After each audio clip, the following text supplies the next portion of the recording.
setting personal goals and letting people know about it holds massive accountability.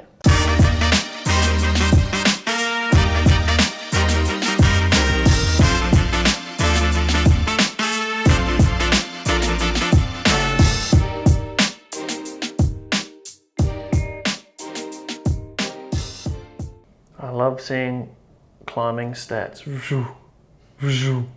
Only way to go, up. All right, hello, welcome to another vlog. Another daily vlog. What are you looking at? I need to get a big canvas put up there. Sick of looking at that guy's face. Yeah, welcome. So today, big day, Thursday, my neck's still f***ing sore at a terrible sleep. You take for granted the ability just to move with ease. Like turning your head, you take that movement for granted until it hurts. You're like, ooh, crazy man. Don't take your body for granted, guys. Don't take your body for granted. Yeah. We can make a song of that. Yeah. That's what I reckon you should do, is compose some beats and I'll start. Why don't we start making music videos? We should, man. Yeah. I can rap. I can rap a tune. You can rap a tune. Hit me up. Give me a topic and I'll give you one line. Go. Off the top. Off the top. Talk about getting views. Views? Getting views. If you think you're a rapper, you're probably not. If you want to go to the top, you gotta hit the dot, pop a dot. Views. See? That was really terrible. That was really terrible. I don't think we can go down that. Well, views is a shit word to try and rhyme. Well, you could say, look, bought a new car, driving down the road, cruising, looking for the views and on the YouTube channel. All right, that's enough. That was silly. My debut rap album.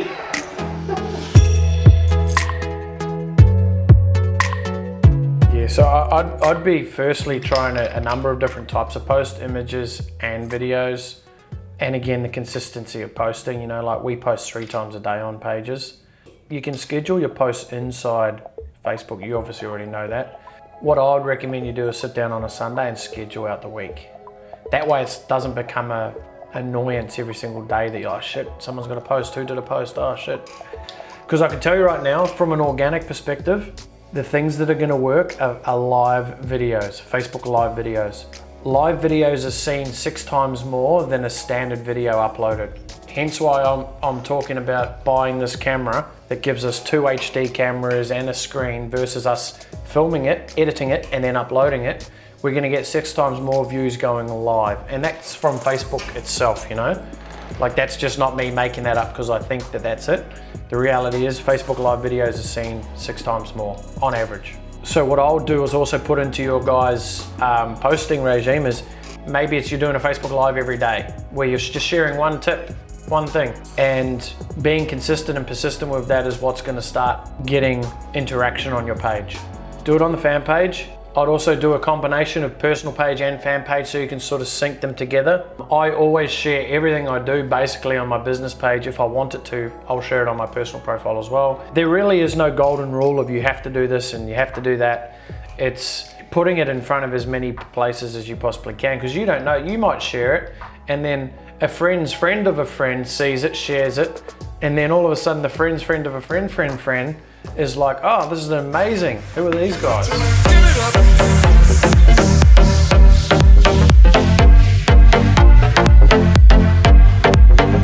Back to my original point of setting goals, right? Because this is super important. And it's important for you guys as well, like from a personal and a professional. So we actually did this with our team here as well, is, you know, you want to have personal goals outside of your profession of money making, right? You also then want to have goals around your profession. So reverse engineer that and work out a ladder that you could, you know, comfortably, but stretching yourself, achieve, right? Because success builds upon success. So if you're saying 2 sign-ups a week is a goal, but you're not getting 2, you need to go 1 sign-up a week is our goal. And then once you get that consistently for 4 weeks, you're gonna go to 2. Because success builds on success. If you say you're gonna do 2 sign-ups a week and you don't do it for a couple of weeks in a row, that goal automatically just disappears and is no longer important because you've just got proof that it doesn't work. So what you're doing is you're feeding your subconscious mind that it ain't gonna happen anyway. And when you set goals, you don't wanna go too hardcore either and go, yeah, we want 10 signups. It's like, well, if you're gonna set 10 signups, you gotta whole lot of work to do, which is cool if you feel that you can go and do it and tackle it. But you got to be realistic. So what I would love from both of you is, I definitely think you guys need to set one personal. So for me, one of my personal goals is to get to, from physiology, is to get to 10% body fat again. By, I think it's April the 1st, I need to get to 10% body fat, okay? So then I look at it and I go, how am I gonna do that?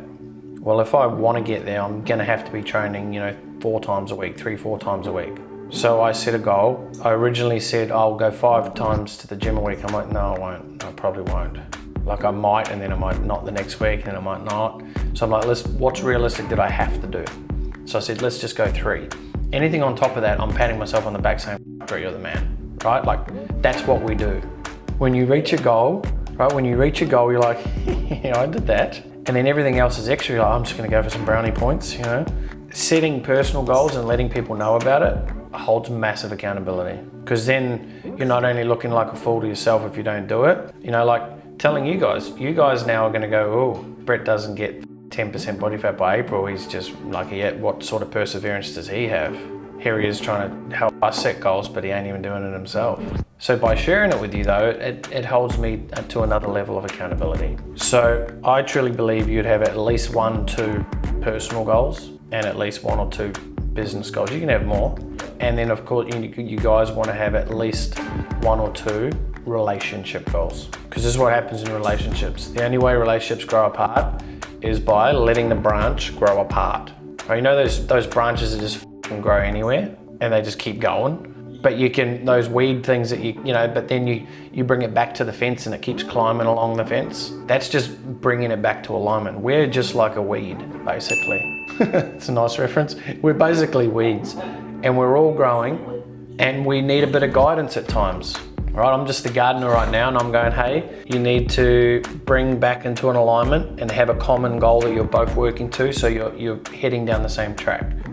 So it's important also to make sure that we're chasing the right goal and the goal actually connects to what your end outcome is, because I get there's one, communication, being able to actually communicate properly, being able to talk properly, being able to get a message across so that someone feels it versus just hears it. Learning how to speak, so many different variations in learning how to communicate properly. The tonality, the way you speak, the times when you stop and pause. So that's communication, that's learning the art of communication. What it will come down to is, there's an element of what you're talking about is, it sounds more like confidence. And instilling that confidence within inside of you, so the communication will just come a lot more natural. Confidence simply comes from building a capability, and creating a capability around something. So the more you do something, the more confident you get, right? And that's just because you're becoming more capable at the skill. There's no conversation that I can have with you that goes, here's confidence, it's coming to you, bang, you're now confident. No, still doesn't matter if you don't know how to do something. You gotta get in find out what it is that you want to become more confident in and go and do a lot more of that. But also, if you're really wanting to become confident, be very conscious about becoming confident. So let's say you're very nervous to go and approach people or talk about, this is a big one, talking about money. A lot of people don't like talking about money because everyone's got their own paradigm about money, right? I used to hate it. I used to fucking hate money. Because we had no money, I used to think money was bad.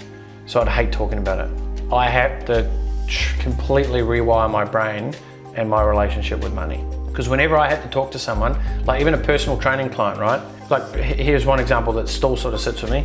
A client came in, they were paying cash, right? I didn't even set the foundation of, no, it's just direct debit, This was at the start, I was just like, I'll happily take whatever comes my way. And they would pay me at the end of each session. No, they'd pay me at the start of each session. The client come in and they didn't pay me and I'm taking them through the session, I'm like, I wonder if they've got the money. All I thought about that whole session was, I wonder if they've got the money. I wonder if they're gonna pay me today, oh my God. And guess what? We finished our session, the client left, and I'm like, I didn't even want to ask for the money because I felt awkward, even though it was my fucking money and I earned it, right? And I was like, whoa, wait on, there's something going on here. Because I just didn't feel confident about asking someone else for money because I never took money from anyone. So I totally I had to transform that. Or else I would have just been the one fucking taking it all the time. And that would have carried through into everyday life, and I never would have been able to run a business. You gotta remove the emotional component to the conversation at times. I mean, you still gotta remain empathetic. You gotta understand the situation from both sides, but there has to be the logical side come in as well. So watch this. Well, there's a reason why I'm doing it. That's all I got. Can't even fucking see.